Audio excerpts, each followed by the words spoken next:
Reuters reports that this past week, thousands of Israelis demonstrated against the Israeli parliament's decision to probe Israeli human rights groups. The protest followed Israeli Foreign Minister Avigdor Lieberman's recent initiative to establish a parliamentary committee to investigate funding for several left-wing NGOs. Yariv Oppenheimer, Director General of Peace Now, an Israeli left-wing NGO, says the Israeli government wants to stop NGOs from exposing the reality in the West Bank and Gaza Strip. We came to protest against the new legislation in the Knesset, led by Lieberman and Netanyahu, in order to stop democratic life in Israel and to investigate NGOs and human rights activists for their activity to expose the reality in the West Bank and in the Gaza Strip.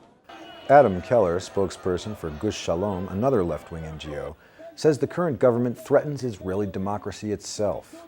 There is a very big danger to Israeli democracy and to the future of this country, because we have a government where there is a very dominant presence of racists and anti-democratic people, and some of them really are outright fascists. Several organizations, including political parties and human rights groups, marched under the title The Democratic Camp against what they say is the Israeli government's attack on Israeli democracy led by Lieberman.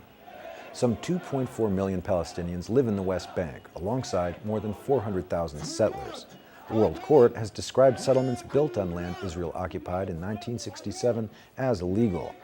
Palestinians want the West Bank and the Gaza Strip for their future state, with East Jerusalem as its capital. Israel says all of Jerusalem is its, quote, eternal and undivided capital, but this is not recognized internationally.